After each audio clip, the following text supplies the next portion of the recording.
2015 sudah 2 kali diperiksa di Bareskrim, tetapi belum juga ada kejelasan soal soal bagaimana kelanjutan dari kasus Firly Bahuri. Apa yang Anda lihat dari kasus itu? Sepertinya ada tarik menarik ya. Tarik menarik. Ya, karena kalau saya lihat masalah alat bukti pasti sudah cukup.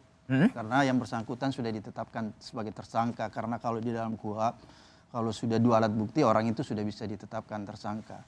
Tapi yang saya ingin jelaskan bahwa sebenarnya kalau kita menghargai namanya equality before the law, maka Firly bukan sekedar ditahan, tapi dijemput di rumahnya ditangkap. Baru itu terjadi yang namanya equality before the law. Kenapa saya katakan equality dengan siapa? Sama Pak Sahrul. Kenapa saya katakan equality before the law Pak Sahrul? Kasus Sahrul itu sama Firly punya hubungan. Beda misalnya kalau Pak Sahrul kasusnya tersendiri, Firly tersendiri. Tapi lihat perlakuan hukum terhadap Sahrul itu kan beda. Sahrul ketika itu dipanggil bahwa besok akan diperiksa jam 10 pagi, malamnya sudah dijemput, ditangkap. Dan itu memang dibolehkan oleh Kitab Undang-Undang Hukum Acara Pidana kita. Memang dibolehkan. Oleh karena itu menurut saya seharusnya polisi juga melakukan itu. Harus menangkap Firly, membawa ke penyidik, kemudian setelah diperiksa ditahan. Harusnya dia lakukan begitu. Anda bilang tarik menarik. Apa sebenarnya yang tarik menarik itu?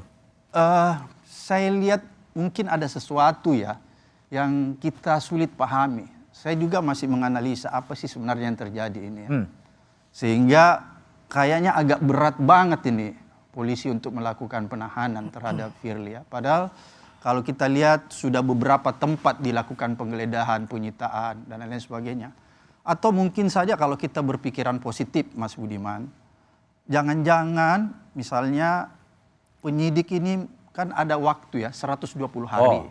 Saya khawatir dia memprediksi bahwa dia belum bisa menyelesaikan pemberkasan ya. Pemberkasan dalam tempo 120 hari.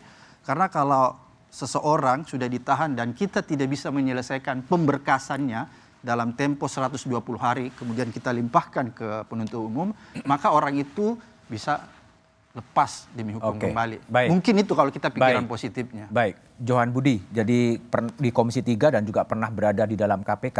Apa yang Anda baca ya soal Firly 2 kali di Bareskrim tapi kemudian juga pulang? Ini betul ada tarik menarik, Anda sesuai dengan analisa Abraham Samad? Ini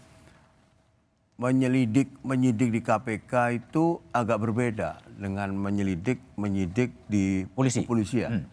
Apalagi ketika KPK mereview pada Undang-Undang Nomor 30 Tahun 2002 sebelum Undang-Undang 19 2019 yang baru ya. Jadi di KPK dulu nggak bisa SP3 sehingga ketika orang ditetapkan sebagai tersangka, ini Pak Abraham kan mantan ketua juga waktu itu, maka begitu diumumkan kalau di KPK biasanya ditahan langsung. Kalau di kepolisian? Karena dia bisa SP3, kadang-kadang di proses penyidikan itu bisa juga dia tidak ditahan gitu. Kan punya alasan penyidik subjektif dari penyidik ya, kan ada 3 yang melarikan diri, kemudian menghilangkan barang bukti, kemudian juga mengulangi perbuatan yang sama. Kira-kira begitu ya. Memang tadi Kapolri saya dengar sesuai itu tadi subjektivitas penyidik ya. Tapi dalam kasus ini saya melihat KPK sedang menyidik kasus SJL. Ya, kemudian Polda Metro itu mendapat laporan bahwa ada dugaan pemerasan. KPK memeras. Kemudian dia memproses hukum itulah. Saya melihat dua-dua ini punya dasar alasan yang kuat. Polda Metro karena ada laporan. KPK karena memang punya bukti. Gitu. Sehingga proses ini dilakukan oleh kedua institusi ini. Yang memang di luar itu kemudian bisa dipersepsikan macam-macam ya. Tapi kalau saya melihat sebagai orang yang pernah di KPK. Ketika KPK, saya nggak tahu ya, sekarang KPK agak berubah saya lihat. Kalau KPK sudah menetapkan seseorang menjadi tersangka, itu buktinya memang lebih dari 2 biasanya. Tidak cukup 2 dia, kalau lebih dari 2 itu sehingga kuat betul ini. Nah di Polda, di kepolisian itu tadi saya nggak tahu apakah ada bukti yang masih perlu dikumpulkan untuk atau ada hal lain, saya tidak tahu.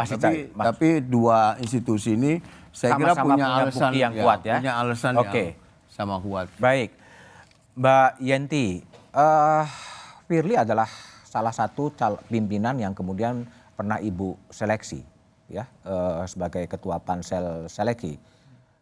Apakah kemudian pansel ini kecolongan ketika Firly kemudian diduga memeras atau memang sistem berubah atau orang kemudian berubah?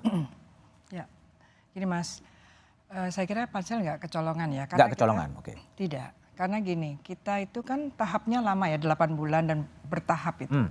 Bertahap sehingga dari awal, dari kita bahkan jemput bola ya untuk siapa yang mendaftarkan termasuk Pak Firly dan dari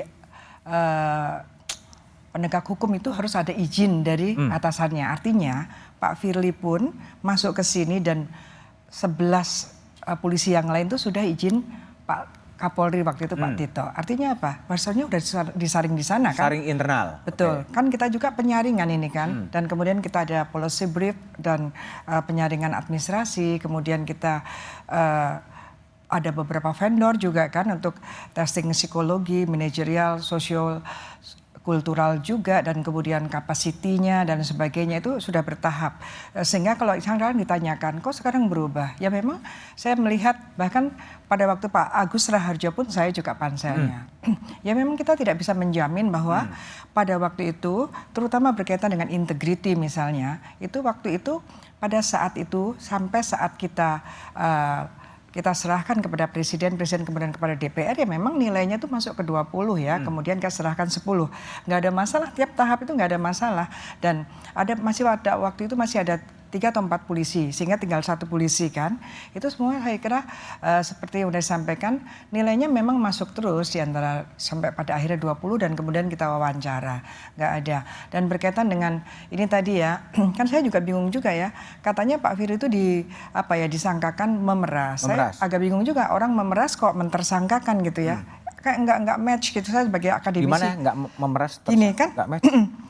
kan Pak Firly disangka memeras SYL. Ya. Ya, kalau orang memeras itu biasanya yang mentersangkakan itu justru yang diperas. Oke. Jadi masa SYL diperas oleh Pak Firly, kemudian Pak Firly malah mentersangkakan SYL. Ini kan perlu juga logikanya di mana ya? Ini yang mana? Makanya pindah lagi ke gratifikasi, pindah lagi ke gratifikasi kemudian pemerasan dan sebagainya. Ya, Yang Ibu baca apa? ya mungkin seperti tadi Pak sampaikan. Oh bukan. Johan.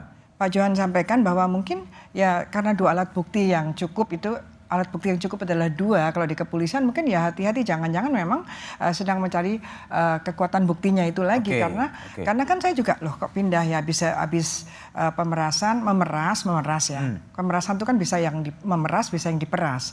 Habis memeras pindah jadi gratifikasi gitu ya.